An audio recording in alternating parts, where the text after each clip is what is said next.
an important understanding for anyone is when it comes to what is the focal point, the center around this philosophy, abstaining from procreation, is understanding the ethical perspective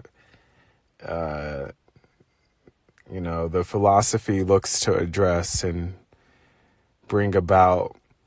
It really doesn't make sense to argue against antinatalism because, again, we're talking about terms, traits such as ethics, with empathy, right? I'm of the vein when people use the term morality, I don't argue it, but there is a bit of a separation with morality and ethics from what I've come to know. It's all really semantics, essentially, at the end of the day. But with morality, it doesn't necessarily have to encompass reasoning. It doesn't have to necessarily have a principle backing principles of reason. So it's not really something I care to argue or bring about into the discussion, because if that's what we're talking about, then I mean, why would I bring something that is in the essence of no reason? It has no need for a justification. Morality can vary across different timelines, different eras, different cultures, certain traditions, religions, what have you. It's essentially showing people certain behaviors or customs. Right. And with ethics is the backbone in a way to morality, because it's describing not just what people are doing, but why people are doing what they're doing. And if it's not just beneficial for them per se, but is it beneficial for those that it will affect?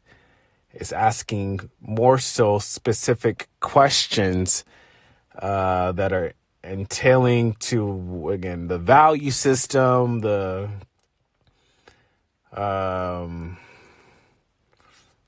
principles, really. Are you principled? Are you coherent, rational with your thought processing? And it's empathetic. Are you compassionate? It's these elements, right? So ethics is really where it comes down to. When it comes to procreating, you're dealing with somebody that inherently you're not going to be ethical. It comes with the territory. It just comes with it by default, because whatever you do, you're doing because you are wanting to do it. Hence, with procreation, you're imposing birth and death because that's something that you just want to have happen. You can say whatever you want. You can say that is predominantly or only solely for looking to provide the best life you can for this new sentient being. But it's you being motivated to have that goal seeked. It's not that sentient being. So it's, again, inherently selfish. When people talk about how procreation is selfish, I don't think most or enough people really grasp how selfish it really is. You can't compare it to any other type of selfishness, because in many ways, for most different types of ways people are selfish, it's because in a way they have to be selfish for their own survival, for their own personal individual upkeep. So in a way you can sort of defend what they're doing in that sense. But when it comes to procreation, that's not really for your survival. It's really not. Okay. And especially with, again, why people do what they do. It's they don't say they do it because, I'm going to have a son or daughter so that I can make sure I live well. Like, no one's going to say that, at least. So, that just, again, proves the point of what antinatalism seeks to show, that whatever thing you do say, it's not ethical. But that's just, far off. That's even worse than what most people typically say. It doesn't mean you have to do what is implied of antinatalism. Once you understand that there isn't any justified ethical reasoning, then of course you would then be inclined to abstain from such a thing. But you should at least be able to understand where this philosophy is centered around. When people come in, whether it's from the subreddit or make YouTube videos or whatever, and they say, oh, well, I don't agree with this philosophy because blah, blah, blah, blah, blah. Well, I mean, that's fine, but whatever you do say, it's inherently going to be, again, unethical. So you can say you disagree, I mean, whatever, but at the end of the day, you're still proving the point, because what you're backing is a lack of ethics. Foundationally, whatever you say, it's going to be within your own subjectivity. It's going to be within your own will.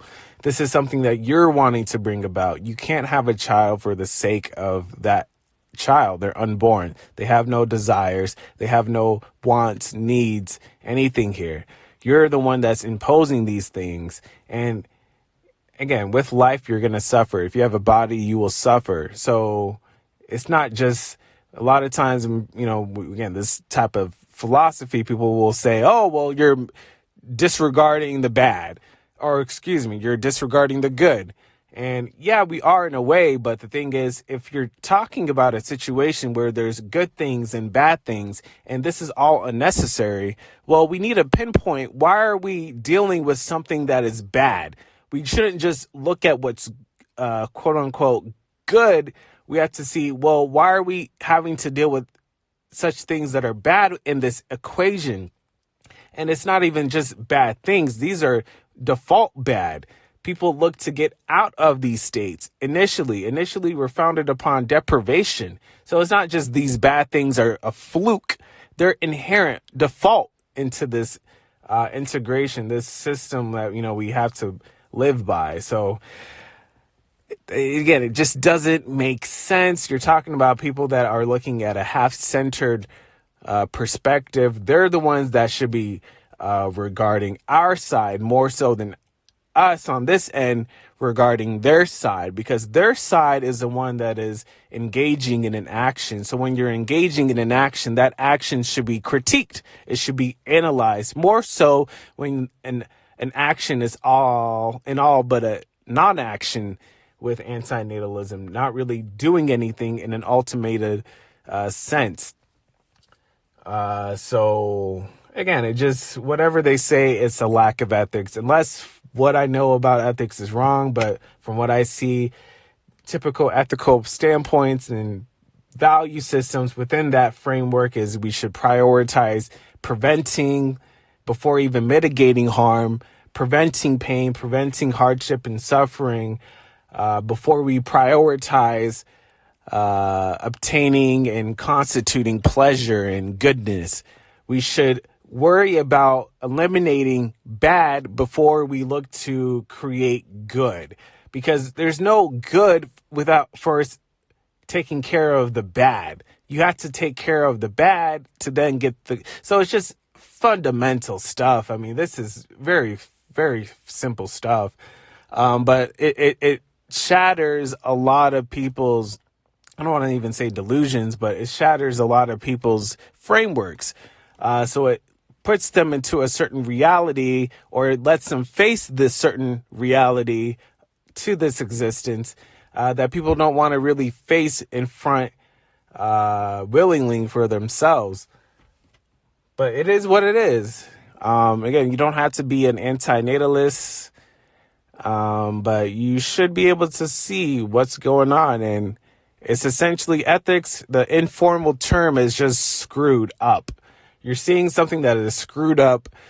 I wouldn't take it upon anybody. If people like this world and how it's system, because people do, fine. I'm not saying that that's necessarily a bad thing.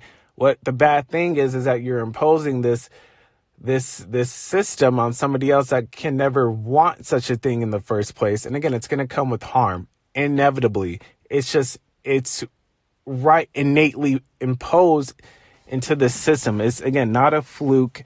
It's natural. Problems will happen when you look at anything that people do at bottom.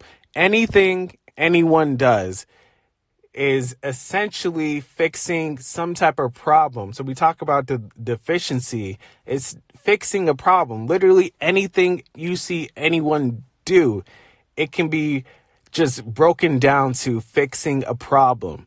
So why are we putting that on somebody? Again, it just makes no sense. No sense. And again, I don't think people really look at it or understand it in that framework, but that's really the nuts and bolts of what's going on here. So yeah, it's just, again, antinatalism. It describes the lack of ethics, placing a negative ethical value to procreation. And that's just the truth. If you know anything about what it means to be ethical, it's, again, just valuing the avoidance of pain, truthfully, then you would then be an antinatalist. So there's really no debate. Anyone that opposes the worldview is someone that's going to inherently be unethical. And that's all the point of antinatalism in essence. Obviously, the implication is to abstain from procreation. Of course, that's implied. If you know something that is essentially screwed up in an informal sense, then you wouldn't do what's screwed up. So, of course, if you can understand, then let alone agree with such a mindset, then, you would fully go in that process and, go with that inclination of abstaining from such a thing. But you technically don't have to, it's the reality. It's kind of like with veganism. You don't have to necessarily be a veganist or vegan, but you technically, in a way, should if you care about ethics and, these type of things, empathy, compassion. But you should see what's the screwed up process that we're having to deal with. It's just seeing what is screwed up. If there is a way that people can just come into life and be like, okay, I want to just come into this existence, and you just fall out of the sky, we wouldn't be having this discussion. The whole point is that it is an imposition, and it's not just even an imposition, but then there's harm with the imposition. It's a burden. With an imposition, you're having to then go through certain trials that you can't agree upon. So again, clearly there are people that are okay. It doesn't matter who you are. There's people that are dirt poor that will run back their lives and restart this game if they had that option. Or there's people that are rich. It doesn't matter who you are that would still do that or may not want to do that. So it does vary. But the whole point is if there's people that would rather had not been placed in this predicament to begin with, that just, again, goes to show the point that you're dealing with something that is not truly ethical. Again, because it just promotes harm. It condones harm. It condones pain. So why is this? It's not an argument. There's really no debate to be had once you truly understand this. And that's, again, what truly antinatalism encompasses.